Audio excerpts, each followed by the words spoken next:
ដូចជាវិលមកអើយអ្នកยังไม่ได้หายខ្ញុំដូចជាវិលមកណាស់អ្នកតើអ្នកអាចជូនខ្ញុំទៅផ្លូវខាងមុខនោះទៅផ្ទះខ្ញុំបានទេ បាទអ្នកឯនេះខ្ញុំមិនចង់នៅដូចសពថ្ងៃនេះទេអ្នកជាសហាយស្មន់នឹងគ្នាដូចលាក់ប្តីអ្នករហូតបើអ្នកមិនយល់ទាស់ទេអ្នករត់ទៅតាមខ្ញុំតែម្ដងទៅប្រពន្ធអញតើនេះហើយគេមកតមអ្នកតានេះធ្វើអីយីឬមួយក៏គេមកតមអ្នកតានេះដើម្បីបន់ស្រន់សុំឲ្យមានកូនផ្ទះឲ្យលឿនទៅល្ងាចហើយតិចថាប្តីខ្ញុំមកទាន់ងាប់តាំងពីឥឡូវហើយអ្នកនាងបន្តិចទៀតនាងឯងនឹងដឹងសខ្មៅជាមួយនឹងអញហើយនាងឯងសប្បាយចិត្តសិនចុះបន្តិចទៀតទឹកភ្នែកនាងឯងជ្រុះដល់ក្បាលជង្គង់ទោះចង់សោយក៏សោយមិនបានដែរឯងអើយឯងខ្ញុំដូចជាពិបាកក្នុងខ្លួនណាស់ឯងអើយលោកដង្ហើមសឹងតែមិនដល់គ្នាត្រាពីប្តីនាយមានបរិសម្នាក់មានប្រពន្ធនៅជាមួយគ្នាតែពុំមានកូនរាល់ថ្ងៃនេះមិនដឹងជាស្អីទេរៀបការជាមួយគ្នាឡើងយូរហើយរកតែកូនមួយគ្រាប់គ្មានទេហើយមួយថ្ងៃប្រើខ្ញុំឲ្យតែរៀបចំបាយម្ហូបមិនដូចឯប្រពន្ធគេសោះអង្គុយតែតុបតែងខ្លួនប្តីជាអ្នករកស៊ីនិងបម្រើប្រពន្ធគ្រប់បែបយ៉ាងហើយលើពីនេះគេមានអ្នកបម្រើឆ្វេងស្ដាំប្រាក់គេមិនខ្វះចាយឯចំណែកឲ្យប្តីឯងណេះក្រឲ្យរហាមងោះមួយថ្ងៃមិនចង់និយាយរកមួយម៉ាត់ផងគ្មានចេះផ្អែមល្ហែមជាមួយនឹងប្រពន្ធអីទេឲ្យថ្មឹងដូចគល់ឈើតើឲ្យទៅបានកូនមកពីណាបើងោះបែបនេះនិយាយរួចនាងនោះក៏បានយកអមទៅដងទឹកនៅឯមាត់ស្ទឹងនៅក្នុងពេលដែលដើរនោះក៏មានបរិសម្នាក់ដែលរស់នៅភូមិនៅជិតនោះក៏ដឹងហើយថានាងមានគ្រួសារហើយតែបរិសម្នាក់នោះនៅតែតាមស្រឡាញ់នាងឥតឈប់ឥតឈរអាយ៉ាអីក៏ស្អាតម្លេះដំណើរក៏សំសួនទៀតប្រពន្ធគេក៏ដោយឲ្យតែពូកែញ៉ែច្បាស់ជាគេលេងប្តីគេមកយកយើងជាមិនខានទេអេអ្នកនាងអញចេញទៅណាហ្នឹងតាមមានអ្វីឲ្យខ្ញុំជួយទេខ្ញុំមើលទៅអ្នកនាងដូចជាមានគ្រួសារហើយចុះហេតុអ្វីក៏ប្តីអ្នកនាងមកឲ្យអ្នកនាងមកដងទឹកទៀតបើខ្ញុំជាប្តីវិញណាខ្ញុំរែកទឹកដាក់ឲ្យប្រពន្ធពេញពីងឲ្យប្រពន្ធមកហត់នឿយដើរឆ្ងាយបែបនេះនោះទេបន្ទាប់ពីឮសំឡេងហៅហើយនាងក៏បានចាប់ចិត្តមេត្រីទៅលើបរិសនោះដែរដោយសារតែគេមានសម្ដីផ្អែមហើយរូបសម្បត្តិក៏សង្ហាណាមួយនៅក្នុងចិត្តមិនពេញចិត្តនឹងប្តីខ្លួនឯងស្រាប់ផងក៏ស្រឡាញ់បរិសនោះបាក់ស្រាប់ចា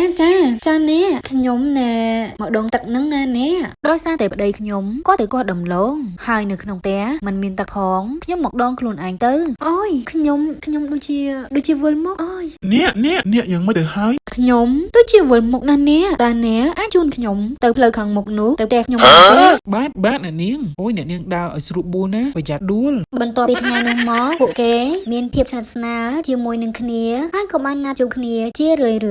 យូរទៅនាងជាប្រពន្ធនោះបាននាំសហាយមកដេកនៅក្នុងផ្ទះសឹងរាល់ថ្ងៃអ្ន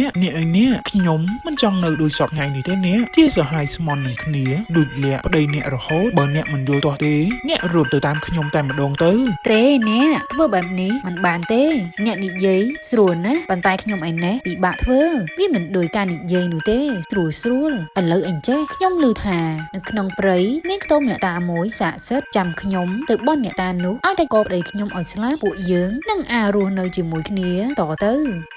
លុះថ្ងៃមួយប្តីទៅជីកដំឡូងនៅក្នុងព្រៃដល់ថ្ងៃក្តៅខ្លាំងក៏ចូលអាស្រ័យទៅខ្ទមអ្នកតានោះចំណែកឯប្រពន្ធរៀបចំអីវ៉ាន់បន់ស្រន់អ្នកតាឲ្យទៅកៃកោប្តីឲ្យស្លាប់និងយកសហាយធ្វើជាប្តីរៀបស្រេចហើយក៏យកអីវ៉ាន់នោះដើរចូលទៅក្នុងខ្ទមអ្នកតានោះទេប្រពន្ធអញតើនេះហើយគេមកតមអ្នកតានេះធ្វើអីយី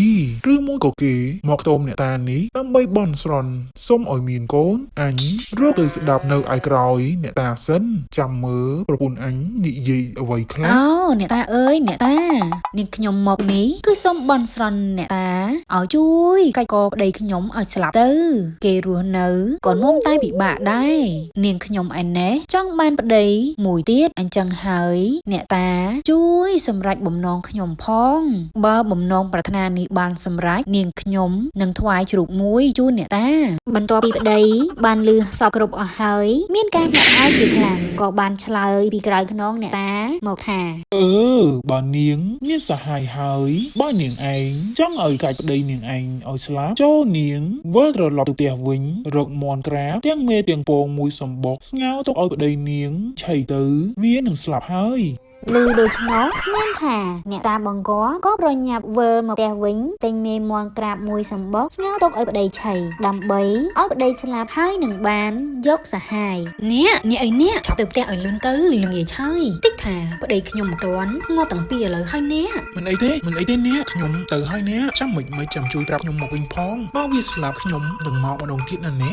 ក ទៅឲ្យលឿនទៅហើយនិយាយច្រើនណាស់លុះដល់ប្រឡូកប្តីមកពីជីកដំឡូងវិញមកដល់ផ្ទះក៏សួរប្រពន្ធថាអ្នកថ្ងៃនេះអ្នកបានអីឆៃបាយអូលោកប្តីមកហើយខ្ញុំបានមេមាន់និងបងមាន់ក្រាបមួយសម្បុកទុកស្ងោឲ្យអ្នកនឹងណាបើអញ្ចឹង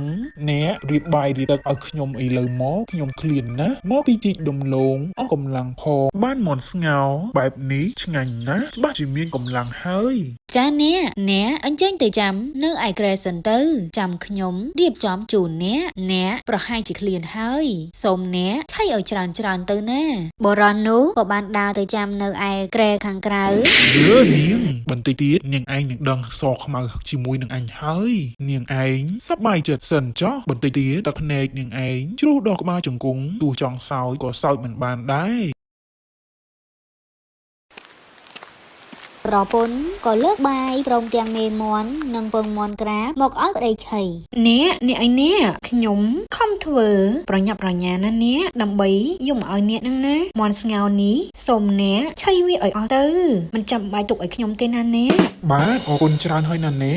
កទៅធ្វើអីក៏ធ្វើទៅចុះចំណែកឯប្តីបន្ទាប់ពីឆៃហើយក៏បានចូលទៅក្នុងផ្ទះហើយធ្វើជាឈឺ